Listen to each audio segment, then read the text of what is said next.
Hello, నేను మిశ్రేశ్వరరావు. తెలంగాణలో ఆంధ్రప్రదేశ్లో రాజకీయాలను మనం గమనిస్తే కనుక ఇంచుమించుగా ఒకేలాగా కనిపిస్తూ ఉంటాయి. భౌగోళికంగా రాష్ట్రాలు విడిపోయినప్పటికీ కూడా అన్నదమ్ముల్లాగా తెలుగు వాళ్ళు ఉంటున్నారు. అలాగే రాజకీయాల్లో కూడా అలాంటి వరవడే కనిపిస్తుంది. ప్రత్యేకించి BRS party, YSR Congress party ఈ రెండు అమలు చేస్తున్నటువంటి విధానాలు కానీ లేదా అనుసరిస్తున్నటువంటి పద్ధతులు కానీ ఇంచుమించుగా ఒకే రకంగా కనిపిస్తూ ఉంటాయి. దానికి కారణం ఏంటంటే జగన్మోహన్ రెడ్డి గారు ఇటీవల 2.0 అన్నారు. అది ఎలా ఉంటుంది అని అంటే కార్యకర్తలకి అనుగుణంగా ఉంటుంది అనేటువంటి విషయాన్ని చెప్తూ రాబోయేటువంటి 20-30 సంవత్సరాలు వైఎస్ఆర్ కాంగ్రెస్ పార్టీ ఆంధ్రప్రదేశ్లో అధికారంలో ఉండబోతుంది. దానికి కారణం చంద్రబాబు నాయుడు గారి లేదా కూటమి ప్రభుత్వం 8 నెలల్లో చేసినటువంటి తప్పులే అని చెప్పి రివ్యూ మీటింగ్స్లో వైఎస్ఆర్ కాంగ్రెస్ పార్టీ వాళ్ళకి చెప్తూ ఉన్నారు జగన్మోహన్ రెడ్డి గారు. సరిగ్గా ఇలాంటి వ్యాఖ్యలనే BRS party working president KTR గారు ఏం చెప్తున్నారంటే రాబోయేటువంటి 30 ఏళ్ళు బీఆర్ఎస్ పార్టీ అధికారంలో ఉంటుంది, కేసీఆర్ గారు సీఎంగా ఉంటారు. అంతేకాదు ఎందుకు ఆయన రాబోయేటువంటి 30 ఏళ్ళలో సీఎంగా ఉంటారు అని అంటే ఒక లాజిక్ చెప్పారు. ఏం చెప్పారు? ఏడాది కాంగ్రెస్ పాలన చూశారు. ఇది చూసిన తర్వాత ఇక కాంగ్రెస్ పార్టీ కానీ బీజేపీ కానీ ఏ పార్టీకి అధికారం ఇవ్వడానికి తెలంగాణ సమాజం సిద్ధంగా లేదు, కేవలం కేసీఆర్ గారు మాత్రమే ముఖ్యమంత్రిగా ఉండాలి అని భావిస్తూ ఉన్నారు. దానికి ప్రధాన కారణం 100 ఏళ్లకు సరిపడా విజన్ని కేసీఆర్ గారు చూపించారు తెలంగాణ సమాజానికి. 2014 నుంచి 2023 వరకు ఆయన చేసినటువంటి అభివృద్ధి నా భూతో నా భవిష్యత్ అని చెప్పి కేటీఆర్ గారు చెప్తున్నారు. 100 ఏళ్లకు సరిపడా పునాదులు వేశారు తెలంగాణకి. నీళ్లు, నిధులు, నియామకాలు అనేటువంటి నినాదంతో తెలంగాణ రాష్ట్రం ఏర్పడింది. ఆ దిశగానే 100 ఏళ్లకు సరిపడా పునాదులు వేశారు కేసీఆర్ గారు 2014 నుంచి 2023 వరకు. కానీ ప్రజలు కేసీఆర్ గారిని ఫామ్ హౌస్లో కూర్చోబెట్టారు. కూర్చోబెట్టిన తర్వాత రేవంత్ రెడ్డి గారి ప్రభుత్వం వచ్చింది. ఆ ప్రభుత్వం ఏం చేస్తుందో కంపేర్ చేసుకున్న తర్వాత కేసీఆర్ గారిని మళ్ళీ గెలిపించాలని చెప్పి రెడీగా ఉంది తెలంగాణ సమాజం అనేది కేటీఆర్ గారు నమ్ముతూ ఉన్నారు, విశ్వసిస్తూ ఉన్నారు. ఏ సందర్భంలో ఇలాంటి వ్యాఖ్యలు చేశారు, ఏ సందర్భంలో ఏ వేదిక మీద ఈయన ఇలాంటి కామెంట్లు, ఇలాంటి అభిప్రాయాలను వ్యక్తం చేశారంటే కేసీఆర్ గారికి 70 సంవత్సరాలు నిండి 71వ సంవత్సరంలోకి అడుగుపెట్టారు. ఆ సందర్భంగా ఫామ్ హౌస్కి అనేక మంది బీఆర్ఎస్ పార్టీ కార్యకర్తలు అలాగే లీడర్లు వచ్చారు. కేక్ కట్ చేసి బర్త్డే సంబరాలు జరుపుకున్నారు.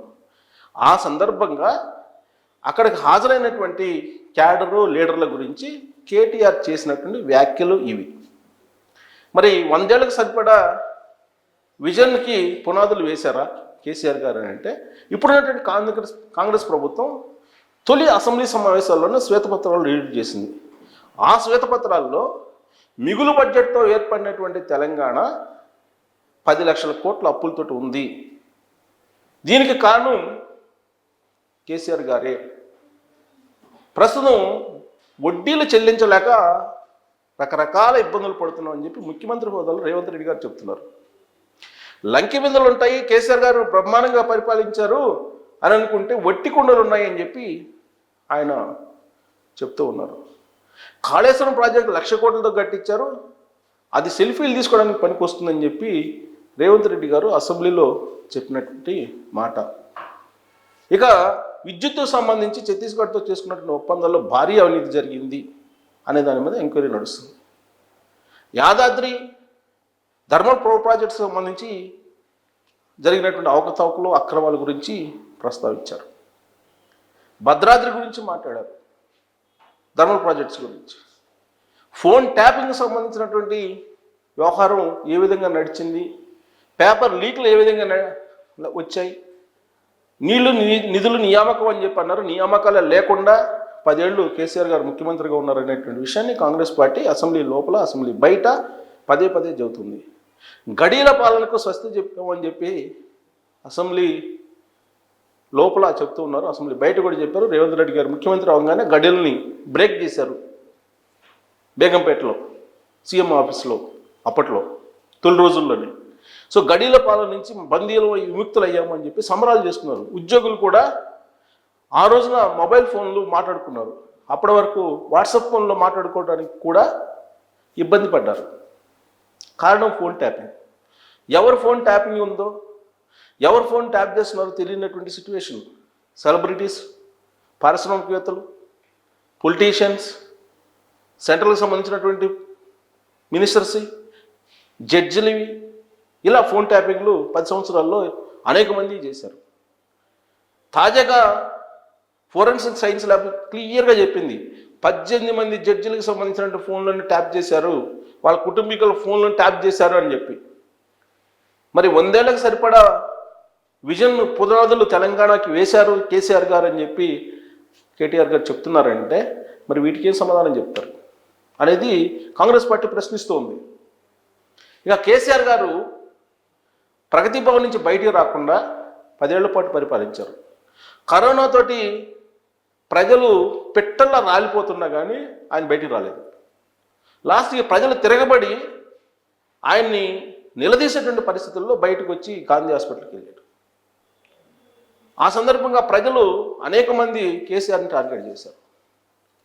ఇలాంటి సిచ్యువేషన్లో 100 ఏళ్ల పాటు విజన్ కోసం పునాదులు వేశారని చెప్పి కేటీఆర్ గారు చెప్తున్న దాన్ని కాంగ్రెస్ పార్టీ తీవ్రంగా పరిగణిస్తుంది. అక్కడ ఉండేటువంటి నీతి ఆయోగ్ రిపోర్ట్స్ చూసినా, లేదా ప్రతి ఏడాది ఇచ్చేటువంటి కాగ్ రిపోర్ట్స్ని చూసినా, కేసీఆర్ గారి నిర్వాహకం, కేసీఆర్ గారు చేసిన పరిపాలన తాలూకు అవినీతి అక్రమాల వ్యవహారం క్లియర్గా పేపర్స్లో కనిపిస్తూ ఉంది. మరి కేటీఆర్ గారేమో రాబోయేటువంటి 100 సంవత్సరాలకు పునాది వేసినటువంటి కేసీఆర్ గారు మరొక 30 ఏళ్ళు అధికారంలోకి రాబోతున్నారు, మళ్ళీ బీఆర్ఎస్ పార్టీ అధికారంలోకి వస్తుంది అని చెప్పి చెప్తున్నారు. సరిగ్గా ఇలాంటి వ్యాఖ్యలనే కేటీఆర్ గారి కన్నా ముందు జగన్మోహన్ రెడ్డి గారు జగన్ 2.0 ఎలా ఉంటుందో చూపిస్తాను ఆంధ్రప్రదేశ్ సమాజానికి, మళ్ళీ 30 ఏళ్ళు వైఎస్ఆర్ కాంగ్రెస్ పార్టీ అధికారంలో ఉంటుంది, 30 ఏళ్ళు తానే ముఖ్యమంత్రి అని ఆయన చెప్తున్నారు. సో ఈ రెండు పార్టీలు దాదాపుగా ఒకే విధంగా నినాదాలని వినిపిస్తున్నాయి ప్రజలకి.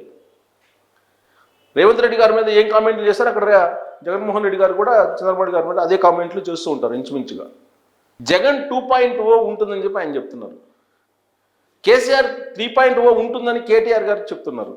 ఫామ్ హౌస్లో ఎలాంటి వ్యూహాలు రచిస్తున్నారో కేసీఆర్ గారు, బెంగళూరులో ఎలహంకా ప్యాలెస్లో జగన్మోహన్ రెడ్డి గారు అదే తరహా వ్యూహాలు రచిస్తూ ఉన్నారు.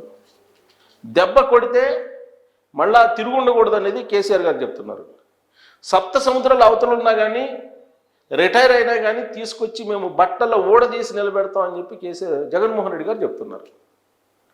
అంటే వీళ్ళిద్దరూ చెప్పేటువంటి మాటలు కానీ, వ్యాఖ్యలు కానీ, ఐడియాలజీ కానీ ఇంచుమించుగా ఒకేలాగా కనిపిస్తూ ఉంది. మరి వీళ్ళు అనుకొని ఒక స్ట్రాటజీతో వెళ్తున్నారా? ఈ రెండు పార్టీల విధానం ఒకటేనా? ఇది యాదృచ్ఛికంగా ఇలాంటి కామెంట్స్ బయటకు వస్తున్నాయా? జగన్ 2.0, కేసీఆర్ 3.0 అనేవి సాకారం అయ్యే అవకాశం ఉందా అనే దాని మీద కామెంట్ రూపంలో మీ అభిప్రాయం తెలియజేయచ్చు. Thank you very much.